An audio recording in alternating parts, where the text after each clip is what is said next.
Sentado mesmo como você está, Jeremias 29:11 diz assim: porque eu bem sei os pensamentos que tenho a vosso respeito, diz o Senhor, pensamentos de paz e não de mal, para vos dar o fim que esperais. Amém? Senhor, obrigado pela tua palavra. Como o escritor aos Hebreus disse, Pai, ela é viva e eficaz, cortante como espada alguma de dois gumes, e penetra ao ponto de dividir a alma e o espírito, juntas e medula.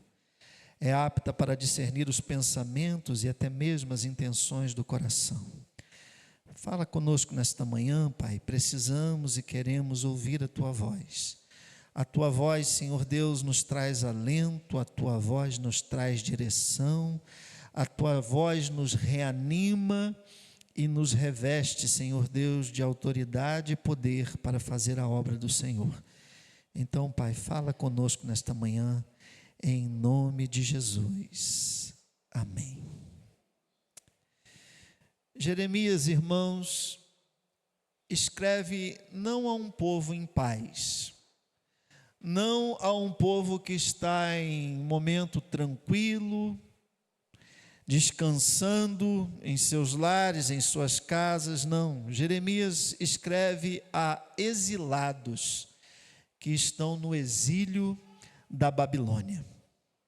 Muitas vezes, irmãos, o mar parece revolto, a situação parece difícil. Conta-se uma história que um marinheiro estava em alto mar e naquele mar teve uma grande tempestade. A tempestade assolava o navio e era tão revolta que parecia que aquele navio ia partir ao meio. Aquele marinheiro está entrando em desespero com outros, mas quando ele olha, ele vê o comandante do navio. E o comandante do navio, ele está tranquilo, ele está com um semblante sereno.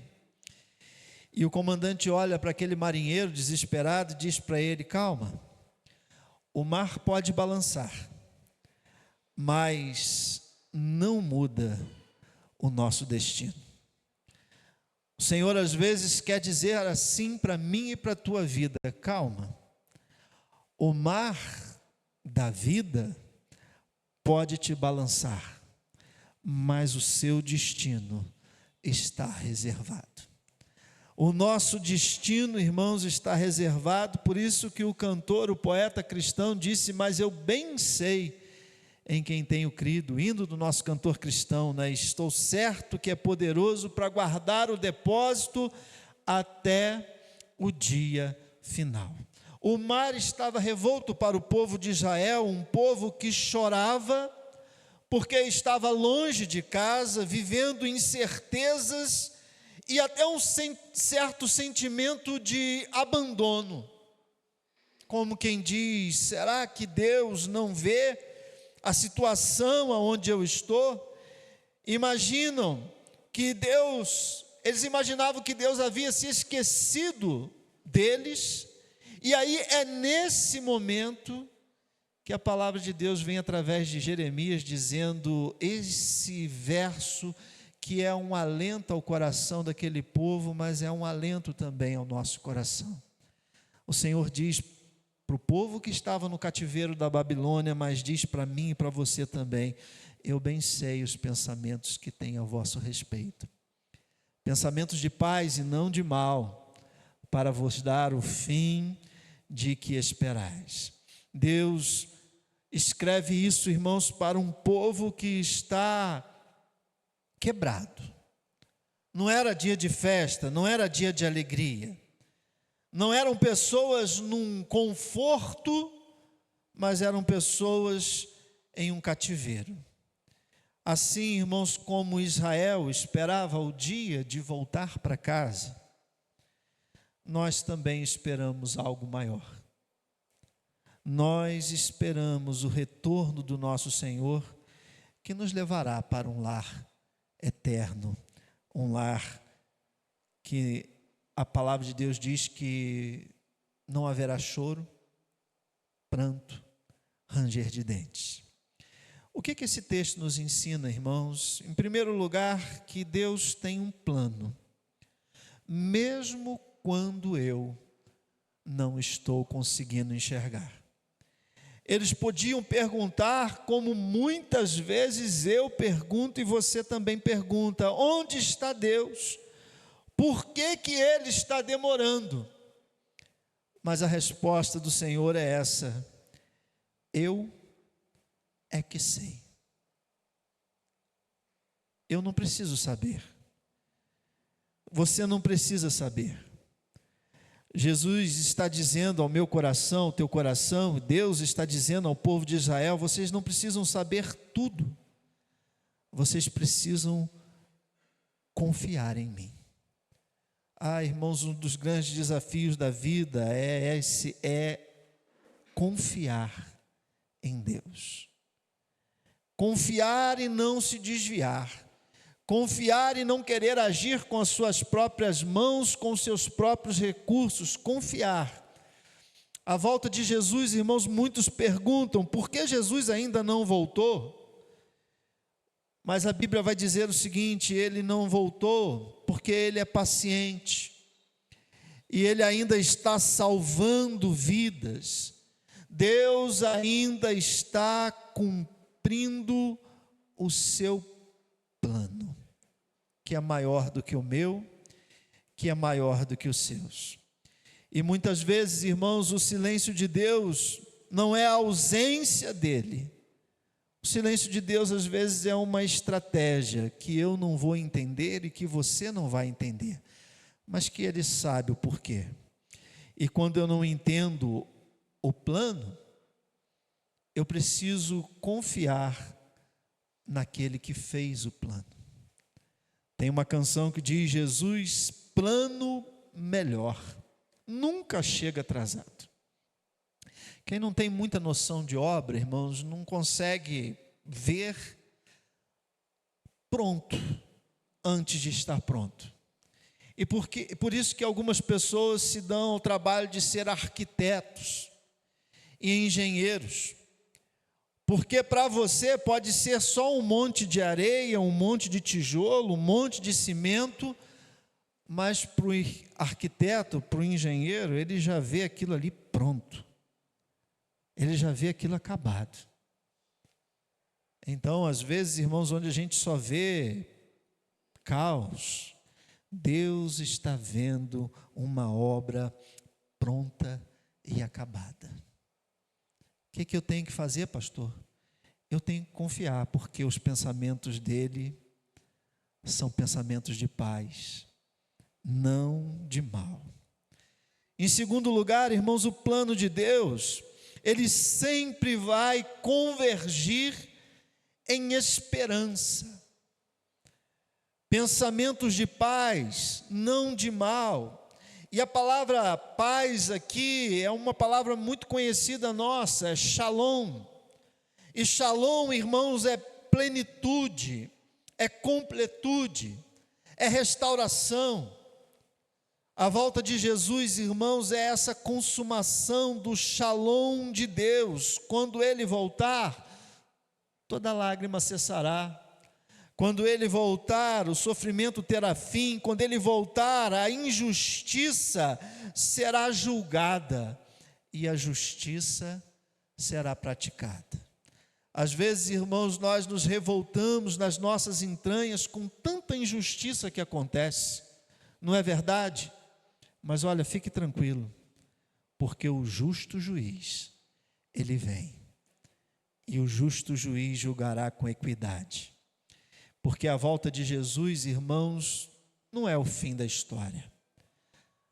A volta de Jesus é o estabelecimento da justiça. A volta de Jesus para nós é o começo do eterno. Porque esse mundo é sim um vale de lágrimas, mas o céu é esse mar de esperança. Por isso que Jesus disse: dou-lhes a vida eterna e ninguém vos arrebatará das minhas mãos. Em terceiro lugar, irmãos, Deus, Ele conduz o seu povo a um futuro que Ele mesmo prometeu. É Deus quem vai conduzindo, se nós nos permitirmos sermos conduzidos por Ele. É Deus quem vai abrindo portas quando nós vamos colocando os pés. O problema é que a gente não coloca os pés. E às vezes quer que a porta se abra. Às vezes, irmãos, a porta não está nem fechada. Às vezes a porta está só encostada. Às vezes é só virar a maçaneta e empurrar que ela abre. Mas muitas vezes a nossa fé é tão tímida que a gente não quer se dar o trabalho de empurrar a porta ou então virar a maçaneta. Há um futuro e um futuro de esperança. A volta de Jesus, irmãos, ela tem data. Você sabia? Só que ela não está no meu calendário e não está no teu calendário. A volta de Jesus tem data e está no calendário do nosso Deus. Ele sabe. E essa data, irmãos, ela não será protelada, ela não será adiada, ela não será de forma alguma cancelada.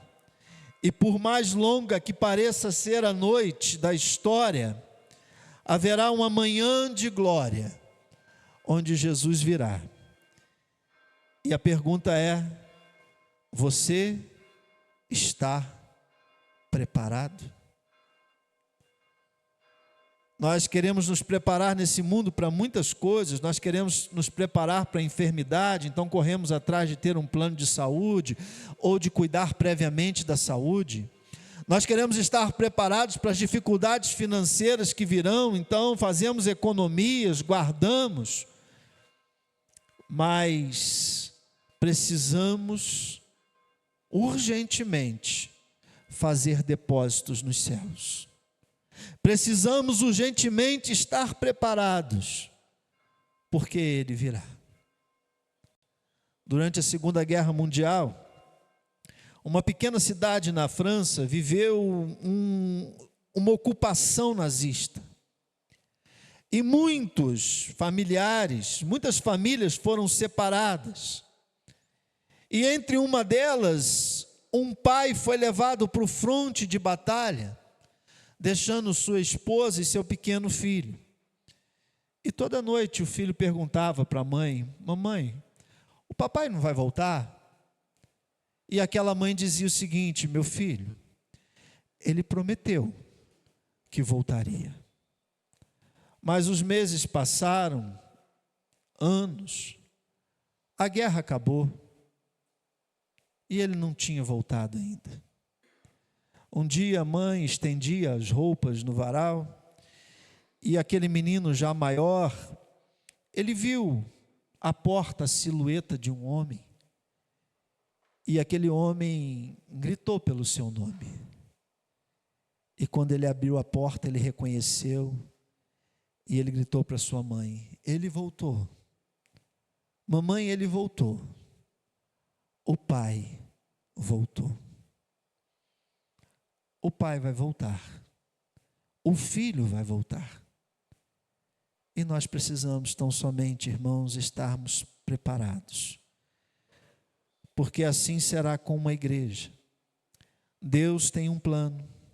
Jesus tem uma promessa. E nós temos uma esperança.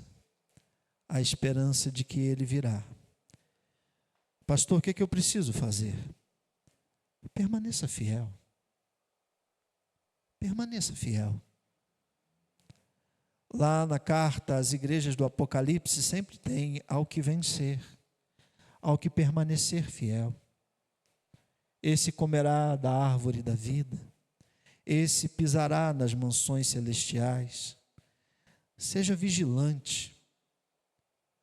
Pedro, escrevendo, disse que o diabo, o vosso adversário, o nosso adversário, ele anda bramando como um leão, buscando a quem possa tragar. Vigie, seja vigilante, seja firme, não esmoreça. não ceda por qualquer coisa e por qualquer motivo. Quem vive, irmãos, na esperança da volta de Cristo, vive com propósito, vive com o alvo definido, vive olhando para o autor e consumador da fé. O mundo passa.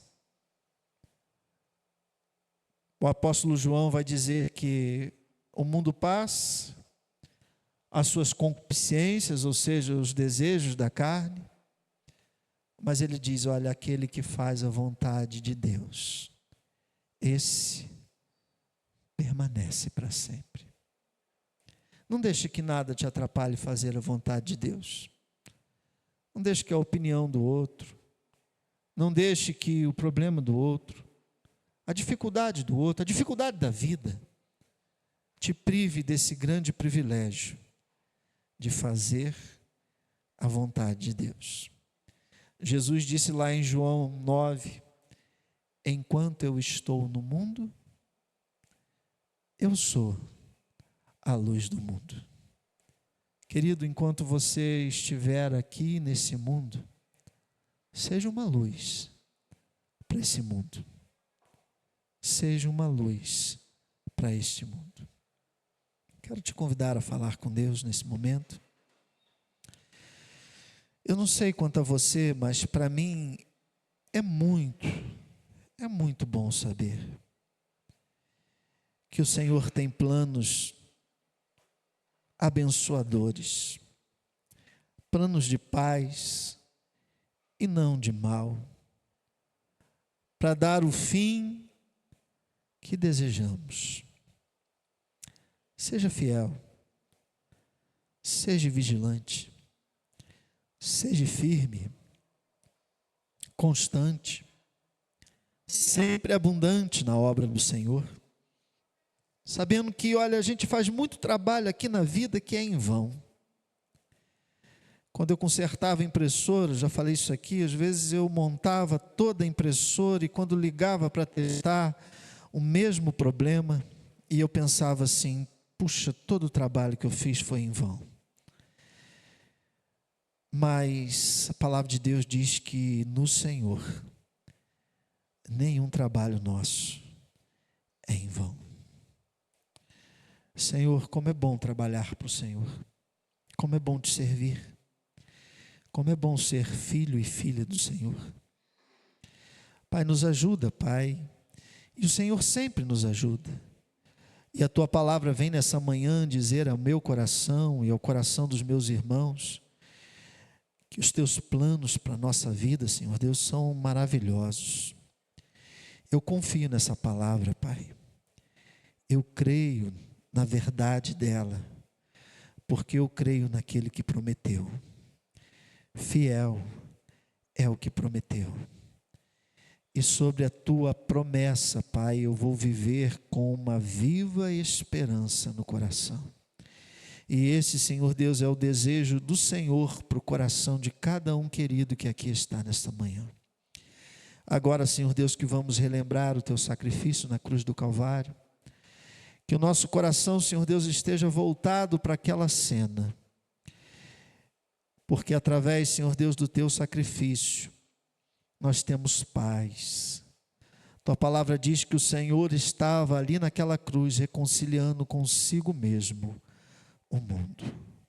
Sê conosco, Pai, nos abençoa, em nome de Jesus. Amém. Quero convidar os